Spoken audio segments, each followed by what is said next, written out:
Dreams కి Trump అడ్డంకులు సృష్టిస్తున్నారు. అమెరికా వెళ్లి చదువుకుంటే లైఫ్ సెటిల్ అయిపోతుందని కలలు కంటున్న వారికి ట్రంప్ షాకుల మీద షాకులు ఇస్తున్నారు. రీసెంట్ గా అమెరికా వెళ్లాలనుకునే ప్రయాణికులు, విద్యార్థులు, వ్యాపారవేత్తలపై ఆర్థిక భారం పడుతోంది. తాజాగా ట్రంప్ ప్రభుత్వం ఆమోదించిన one big beautiful bill act లోని సెక్షన్ 6123 ప్రకారం అక్టోబర్ 1, 2024 నుంచి 2025 ఆర్థిక సంవత్సరం వరకు ప్రతి నాన్ ఇమిగ్రెంట్ వీసాకి $250 వీసా ఇంటిగ్రిటీ ఫీ విధించబడుతుంది. ఈ ఫీజు టూరిస్ట్ వీసాలు, విద్యార్థి వీసాలు, వర్క్ వీసాలు, ఎక్స్చేంజ్ వీసాలు వంటి అన్ని నాన్ ఇమిగ్రెంట్ వీసాలకు వర్తిస్తుంది.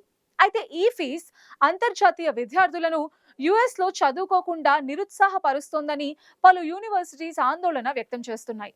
అలాగే 2026లో జరగనున్న ఫీఫా వరల్డ్ కప్ కి ముందు ఈ ఫీజు టూరిజం ను తగ్గించవచ్చే ఆందోళనలు వ్యక్తమవుతున్నాయి. నాన్ ఇమిగ్రెంట్ వీసా జారీ చేసినప్పుడు ఈ ఫీజు చెల్లించాల్సి ఉంటుంది.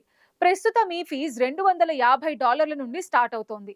అయితే డిపార్ట్మెంట్ ఆఫ్ హోమ్లాండ్ సెక్యూరిటీ సెక్రటరీకి ఈ ఫీజుని ఎక్కువగా నిర్ణయించే అధికారాన్ని కూడా ఇచ్చారు. 2026 ఆర్థిక సంవత్సరం నుంచి ఈ ఫీజు కన్స్యూమర్ ప్రైస్ ఇండెక్స్ ఆధారంగా ద్రవ్యోల్బణానికి అనుగుణంగా సర్దుబాటు చేయనున్నారు. ఇప్పటికే ఉన్న అప్లికేషన్ ఫీజుకి అదనంగా ఇంటిగ్రిటీ ఫీజు చెల్లించాల్సి ఉంటుంది. అంటే machine readable visa fee, reciprocity fees, anti fraud ఫీజులకు అదనంగా చెల్లించాలి.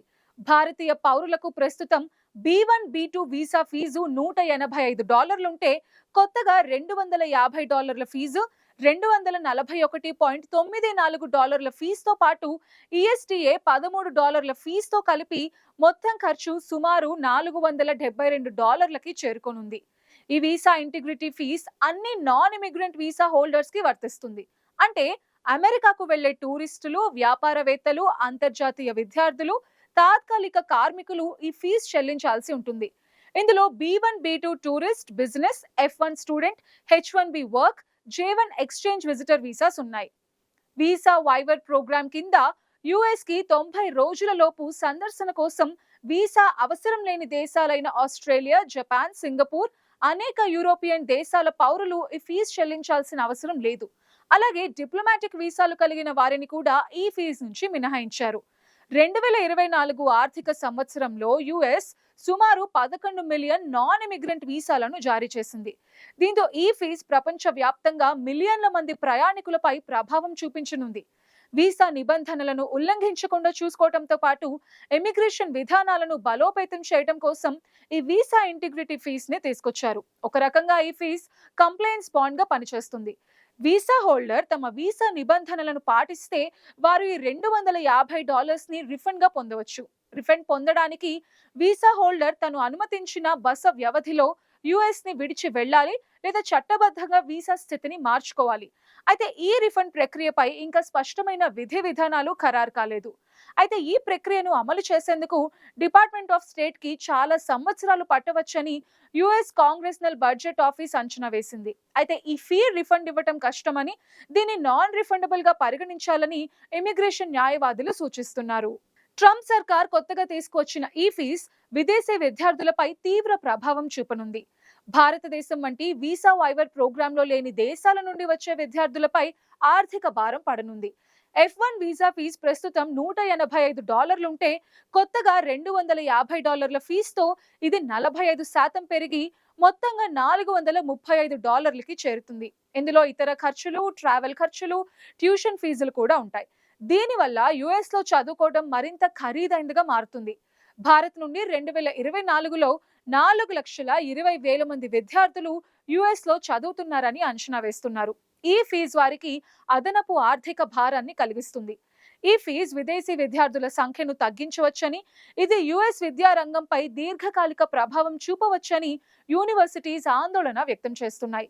ఈ ఫీజు అంతర్జాతీయ విద్యార్థులను ఇతర దేశాలైన కెనడా లేదా ఆస్ట్రేలియా వైపు మళ్లించవచ్చని యుఎస్ ట్రావెల్ అసోసియేషన్ హెచ్చరించింది. ఈ కొత్త ఫీజు యుఎస్ లో 2026లో జరగనున్న ఫీఫా వరల్డ్ కప్ పై కూడా ప్రభావం చూపించే అవకాశం ఉంది. ఈ వరల్డ్ కప్ లో యుఎస్, కెనడా, మెక్సికో సహా హోస్టులుగా ఉన్నాయి. ఇక Philadelphia, Los Angeles, Kansas city వంటి నగరాలు మ్యాచ్లని నిర్వహిస్తాయి. ఈ ఈవెంట్ కోసం 50% మంది ప్రేక్షకులు విదేశాల నుండి వస్తారని అంచనా వేస్తున్నారు. దీంతో హోటల్స్, రెస్టారెంట్స్, ఇతర వినోద సంస్థల ద్వారా కూడా భారీగా ఆదాయం లభిస్తుంది. అయితే ఈ $250 ఫీజు అదనపు ఆర్థిక భారంగా మారటం వల్ల ముఖ్యంగా భారత్, చైనా, నైజీరియా, బ్రెజిల్ వంటి వీసా వైవర్ ప్రోగ్రాంలో లేని దేశాల నుండి వచ్చే సందర్శకులు తగ్గిపోయే అవకాశం ఉంది. ట్రంప్ సర్కార్ తీసుకొచ్చిన ఈ కొత్త ఫీజ్ సెల్ఫ్ టారిఫ్ అని యుఎస్ ట్రావెల్ అసోసియేషన్ అధ్యక్షుడు జియో ఫ్రీమాన్ విమర్శించారు. ఇది అమెరికా టూరిజం ఆదాయాన్ని భారీగా తగ్గించవచ్చని పేర్కొన్నారు. అమెరికాలో టూరిజంను ప్రోత్సహించే బ్రాండ్ యుఎస్ఏ సంస్థ దాని ఫండింగ్ ను $100 మిలియన్ నుంచి $20 మిలియన్ తగ్గించింది. దీంతో 2026లో టూరిజం ప్రమోషన్ కార్యకలాపాలు కూడా తగ్గిపోనున్నాయి. అయితే ఈ ఫీజు అమలుపై ఇంకా సందిగ్ధత నెలకొంది. ఈ ఫీజుని ఎవరు వసూలు చేస్తారు? డిపార్ట్మెంట్ ఆఫ్ స్టేట్ లేదా డిపార్ట్మెంట్ ఆఫ్ హోమ్‌ల్యాండ్ సెక్యూరిటీనా అనేది స్పష్టంగా లేదు. డిహెచ్ఎస్ ఈ ఫీజు సేకరణకు బాధ్యత వహిస్తుందని చట్టం పేర్కొన్నప్పటికీ వీసా అప్లికేషన్ జారీ ప్రక్రియ డిపార్ట్మెంట్ ఆఫ్ స్టేట్ ద్వారా జరుగుతుంది. కాబట్టి ఈ ఫీజు ఎలా వసూలు చేస్తారనేది అస్పష్టంగా ఉంది. అలానే ఈ ఫీజు ఎప్పుడు అమల్లోకి వస్తుందనేది కూడా క్లియర్ గా చెప్పలేదు. అయితే అక్టోబర్ 1, 2025 నుంచి ఈ ఫీజు వసూలు ప్రారంభమయ్యే అవకాశం ఉందని నిపుణులు అంచనా వేస్తున్నారు. మొత్తంగా కొత్త వీసా ఇంటిగ్రిటీ ఫీ యుఎస్ కి వెళ్లే టూరిస్టులు, విద్యార్థులు, వ్యాపారవేత్తలకు అదనపు ఆర్థిక భారాన్ని కలిగిస్తుందని నిపుణులు చెప్తున్నారు.